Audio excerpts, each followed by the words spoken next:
బెంగళూరు నగరాన్ని మరోసారి రసాయనిక నురుగు ఇబ్బంది పెడుతోంది. బెంగళూరు నగరంలో గల బెల్లందూరు సరస్సు నుండి భారీగా నురుగు చిమ్ముకు రావడంతో వాహనదారులకు, అక్కడి నివాసులకు తీవ్ర ఇబ్బందులు ఎదురవుతున్నాయి.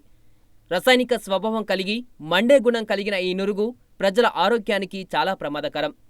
చుట్టుపక్కల గల పరిశ్రమలు, వాహనాల గ్యారేజ్ నుండి వచ్చే వ్యర్థాలన్నీ ఈ సరస్సులోనే కలుస్తుండటంతో కాలుష్యం బారిన పడి తరచూ ఇలా నురుగులు చిమ్ముకు రావడం ప్రమాద తీవ్రతను తెలియజేస్తోంది.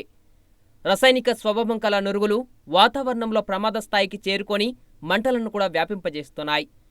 దీనిపై ఇప్పటికే స్పందించిన హరిత ట్రిబ్యునల్ కాలుష్యానికి గల కారణాలు, వాటి పరిష్కారాలకి గల చర్యలు తీసుకోవాలని అక్కడి ప్రభుత్వాన్ని ఆదేశించింది. అయినప్పటికీ తరచూ ఇలాంటి సంఘటనల వల్ల చాలా సమస్యలు ఎదుర్కొంటున్నామని స్థానిక ప్రజలు ఆగ్రహం వ్యక్తం చేస్తున్నారు.